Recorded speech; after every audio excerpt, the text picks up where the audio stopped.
Hello everybody, it's your boy Noah, aka Macca Talks Football, actually Macca Football. But today we are back with a new episode of a new series, and it is Game Week 1 predictions. Now every single week of the Premier League, I will be predicting every single game. And we've got a very special guest. It's my dad. Welcome to the Macca Football Show. How are you feeling? Very good. Very good? I'm looking excited about the Premier League starting again. Yeah, I mean, there's some great teams. There are some great teams. If you guys like my dad in this video, we can have him on every single episode. We could. It's a possibility. Anyway, guys, let's get straight into the video. So now on to Brentford versus Arsenal, and this will be a very great game with great teams, minus Arsenal, of course. And both teams have sort of bought a couple players. You know, Brentford have brought Christopher Ayer from Celtic. My dad obviously thinks he is a great buy. But one thing I do need to ask you about is Ben White. Now, obviously, Arsenal signed him for £50 million. Do you really think he's worth that? Well, Ayer is 13th million and he's got Champions League experience, so I think it's the better buy at the moment. Arsenal fans in the future will probably look back and go, yeah, 50 million well spent. I also think White will take a little while to settle in at Arsenal. And Arsenal defence is always a bit of a problem, isn't it? Yeah, so I wouldn't be surprised if they concede a lot of goals. White really only has championship experience along with one season in the Premier League with a mid-table side. Now obviously Ivan Toney is the star player for Brentford, and he was a championship goal scorer at its finest. Do you think he will continue that form against Arsenal in the game? Having watched him live a couple of weeks ago, I didn't think too much of him, but I know he's a quality player, so maybe when the actual games start he'll get more involved in the play.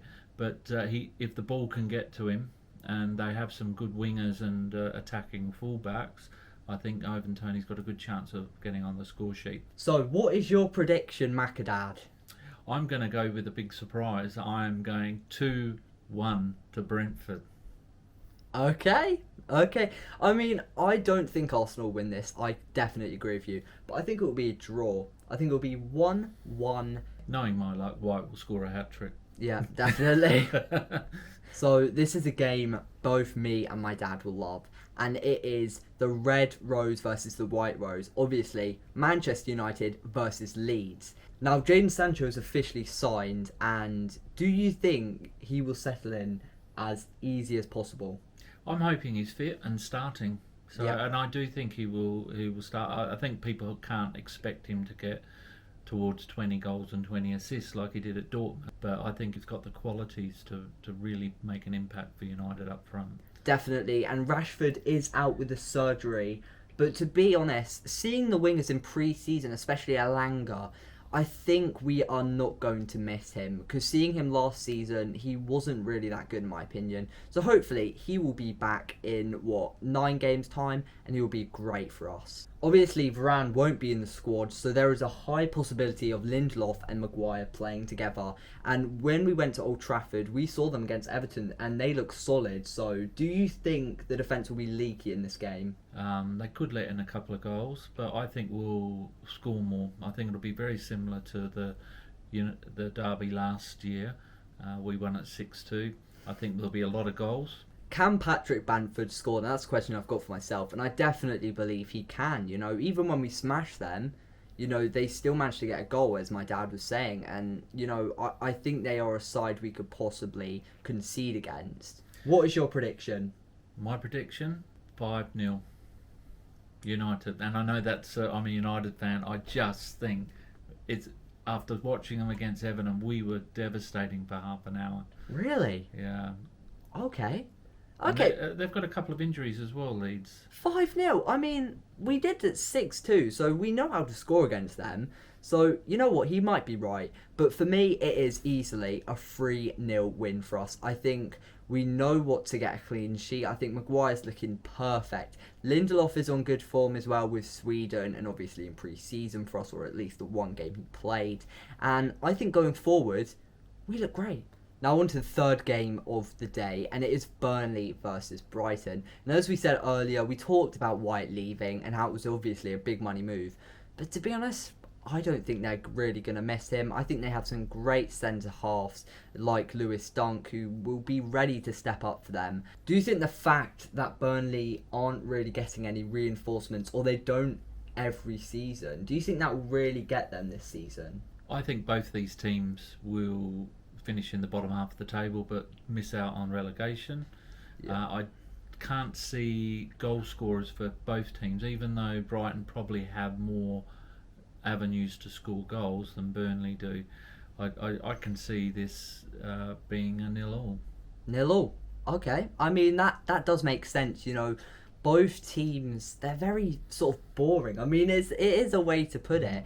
Burnley have some great strikers like Chris Wood, but I don't think they will be able to score. 2-0 Brighton, and the reason for that, I just think Brighton have a better squad overall. I mean, they've signed a new winger from RB Salzburg, Mwepo. He's young, he is Daka's best friend.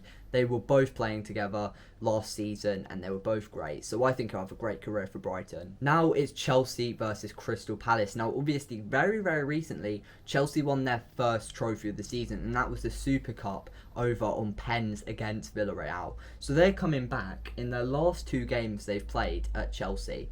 Super Cup win, Champions League win. Do you think that will affect their confidence going into this game? I think they'll be on a high, definitely. But whether it's a tiring, they've started, but they've had a rest. Most of their players have played in the Euro Championship, whereas Crystal Palace, a lot of the players have been well rested. Crystal Palace are always dangerous at the start of the season, and then in the mid start of the season, they start to decline. So, but with Vieira there, it's hard to say. Crystal Palace are a real unknown. Yeah, I think Vieira, he was not a good manager to put him in the Crystal Palace dugout, in my opinion. But the more and more I look at who he's signing, Olise from Reading, Mark Guehi from Chelsea, and Gallagher from Chelsea as well, I think they're just great young buys, and I am really, really open-minded with Crystal Palace this season. What is your prediction for the game? That one's a difficult one. I think it could be 2. Either Chelsea win it 4-0 or Crystal Palace get a 2-2 draw. It's really difficult because I do feel Crystal Palace are an unknown, but I'm going to go with the 4-0. Decent. I put basically the same as you. I put 4-1, but I think Crystal Palace is going to score. I definitely think Michael Olise is going to start, and he is going to get an assist, and I think it will be a Wilfried Zaha goal. Nice and easy. Now Southampton versus Everton, and this is a game that could definitely go both ways. Now you look at Southampton, they lost their best striker, Danny Ings. Do you think that will really put a hole in their side?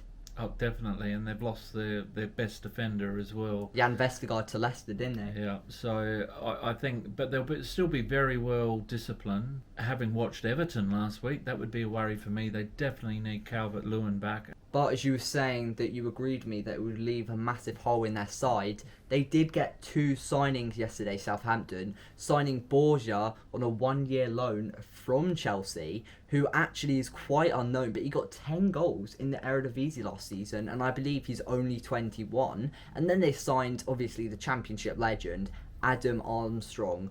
And you know what? I do think they are great replacements, and to be honest, they will never make up the goals as Danny Ings scored, but I think Hassan Hutel definitely did a good job with recruiting that. Now, my dad knows, I was saying on the Old Trafford vlog how Rafa Benitez is not what Everton need. He is way past it. But the question is, do you agree? I think he's a brilliant manager. I think he can get teams playing, but he does take a while. It's like a Sam Allardyce. I think Everton, for me, will win this one. It's at Goodison Park. That's the only reason. 2-1. So my dad is saying an Everton win, and I don't know, their signings are kind of stupid. Townsend, he is way too old for them. Damari Gray, or whatever his name is, he is seriously not worth 1.5 million, and that's what they bought him for, which is crazy. And Begovic, I think he could do alright, but he's not really a starter, is he? So I've put 1-1, and both sides, they aren't going to do too well in the match, but it will be easy for both of them to scrape a draw. So now it is Leicester versus who? Who is it? Wolves. Wolves. Okay, Leicester versus Wolves. and it's at the King Power Stadium. And I think this is going to be actually a cracker of a game. Obviously, Wolves' star striker, he is back from the head injury. Raul Jimenez is back in the Premier League. So with a good pre-season behind him, I think he will have a good season. He's a natural goal scorer, and they'll start winning some games again. I think they've kept most of their players, from what I remember.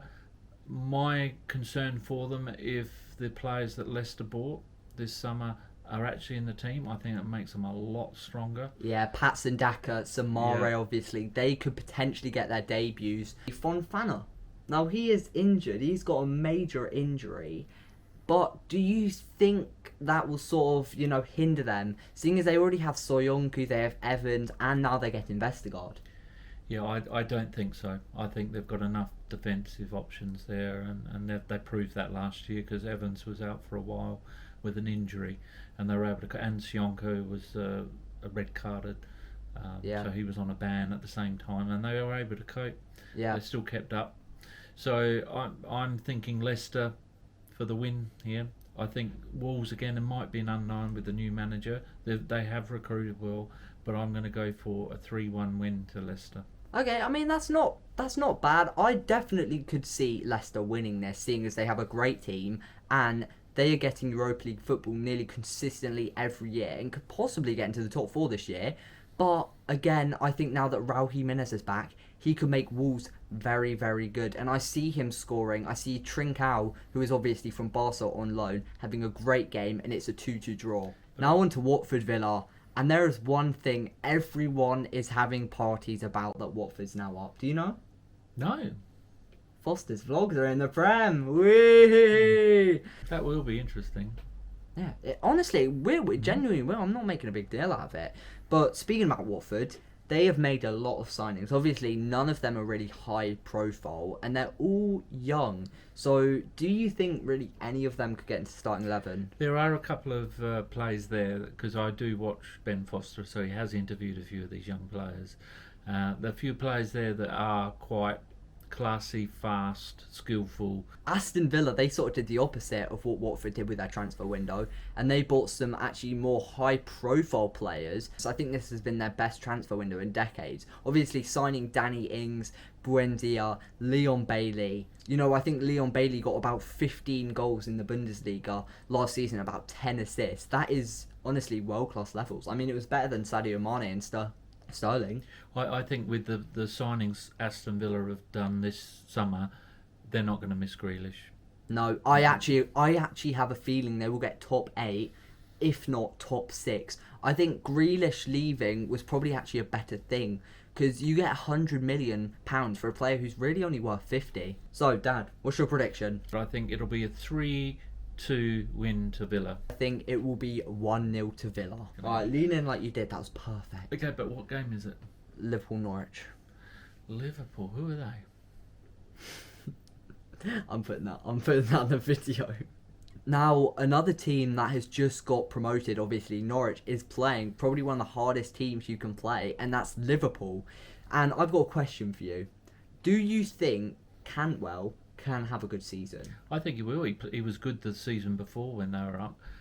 But I think to go to Anfield, this is the second time they've started at Anfield. Mm-hmm. And they did well that time. I think they drew the first season. I don't think they're going to be that lucky this year, unless they get the string from the yo-yo and trip up a few of the Liverpool players. Lovely.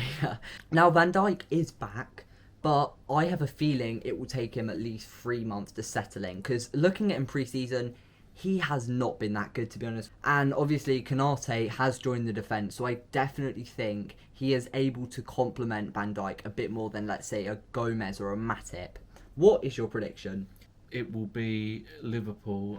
I'm not too sure Liverpool are playing their best, but I think it will be 3-0. Pukki struggles to score in the Premier League. He does. Great season last year, but I think he'll struggle again this year. Yeah, I mean, looking at Norwich and Liverpool, Norwich is definitely the side that's going to get relegated. I think we can just end the conversation there. But again, Liverpool, I think a lot of people are seeing their squad, losing Wijnaldum, and, having an injured, sort of still injured Van Dijk. And that's why I've said they will win only by 1 goal. It will be a 3-2 win to them. And I think, Norwich usually play good against teams. You remember 2 seasons ago when they had that actually great game against Man City. And I think they could possibly do this against Liverpool, but Liverpool will end up getting the better of them. Now on to Norwich and West Ham. And I think this could potentially be a really, really good game. I mean, you have 2 teams who have definitely some great firepower going up top. The problem with West Ham is, though, that they haven't got any reinforcements other than Areola. And then again, you could say Fabianski has actually been quite good for them. They needed a striker because obviously they lost Lingard, and Antonio had literally his legs made out of jelly, but they didn't get one. Now I've got a question for you. Ben Rama in pre-season was really, really good, and he scored an absolute banger against his old club, Brentford. Do you think now that Lingard is not at West Ham anymore, do you think that Ben Rama could possibly have a chance getting into the starting 11 and possibly shining? I think he's a shining championship player. I think he's yet to show that he's got it consistent-wise in the Premier League. But maybe this is his season. But he probably will be starting because they've lost a couple of other players through contract ends and things like that with West Ham. I think they're way too strong for Newcastle, though. Newcastle, if they can get Willock...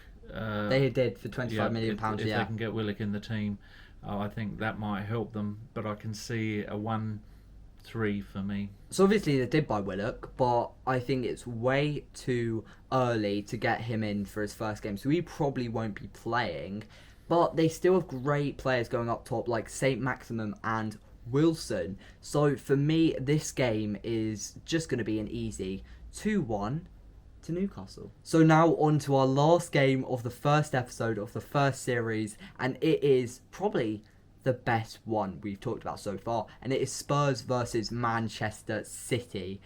Oh my gosh, I will definitely be tuning in for this one. It will be a great game, and Spurs are at home for this game, so they might have the edge over City, especially because 2 of Manchester City's attacking midfielders are injured. Obviously, KDB and Foden. I believe one of them is long term, but who did they buy for £100 million? Grealish. Yeah. Not Kane. Not Kane. But Kane might potentially be trying to actually impress City, so I wouldn't be surprised if maybe he gets a goal or 2 this game, because he will definitely be paying. But do you think Grealish is going to actually be worth the money in the end? I think Grealish is a brilliant player, and Guardiola will improve him. But I think they already had great players there, and I just think he's just a replacement for another player. So he takes another player out of the team. Exactly. I don't think 100 million is worth it. Yeah, I mean, attacking midfielder, who have you got? Foden, KDB, and then right wing, you've already got Bernardo Silva and Mahrez. Left wing, you've got Gabriel Jesus can play there, and Sterling, and then you've got that guy Kaki from Brazil. Where's Grealish fitting into that? I have no clue. Ferran Torres at right wing as well. How are they going to fit him in? But speaking about Tottenham, they have a new manager, Nuno Espirito Santo. So many people are angry about this appointment, but now he's actually sort of earned Spurs fans' heart by signing Son on a new, I think, 4-year deal or 5 years. But do you think Nuno will be able to at least keep his job for this season? I think Nuno will add something to Tottenham in terms of defensive. I think they'll be a lot better in the defence. Doherty might shine. He probably get a go ahead of Aurier. Yeah. But I think attacking wise, the Tottenham fans will turn against him. I don't think he'll have the attacking, and especially if they do lose Kane. But the funny thing is, I'm going against probably everyone. I know it's a Tottenham home game, but I'm going to go for a Tottenham win. I just think that they're dying to get out there to show everyone because they've had lots of bad press. I think they'll win this game 2-0. That's an upset, mate. City's lost their last 2 games. They've lost the Champions League and they've lost the Community Shield. Solskjaer would be sacked if he did that. Yeah, he would. I mean, Manchester City, I'm starting to think they're potentially bottlers. Yeah, they can win the Prem, but how much money have they seriously put into players? I think it's crazy. I think they've put nearly like £800 million into players since, 2008, 2016? And I'm going to say it right now, 1-1 draw. I think Spurs are actually going to look very good. good and will potentially get into the top 6 this season. So it's 1-1, easy. Kane will score. I think definitely Mahrez will score, and it will be done and dusted. A 1-1 draw to start off a great season. How are you all doing? Actually, it's not even an intro. I'm going to restart that. I look like a bit like an idiot. But... Well, you do. Thanks. Like father, like son. Oh, lovely. I'm glad to take on those genes. So, everybody, how... Again. That's weird. I'm not even going to put this bit in the video. Again. What do you want to say? I want to do my outro. I don't want to say, so everybody, how are you doing? Well, that's it. What a great first round.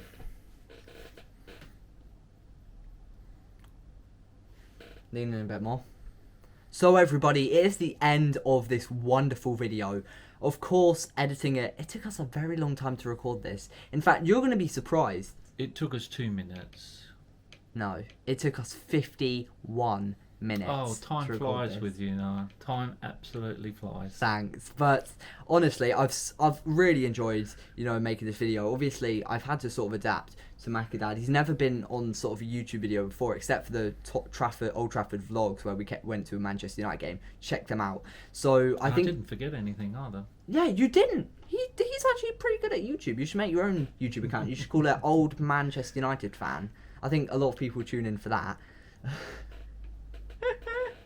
Yeah. But moving on. I hope you really did enjoy the video. If you want this man to be in more, I will make that a possibility. But what I'm looking forward to, a great first round, great games, Man United, Leeds, Tottenham, Man City. What a way to start our first season. Lots of new players starting. Yeah. Can't wait.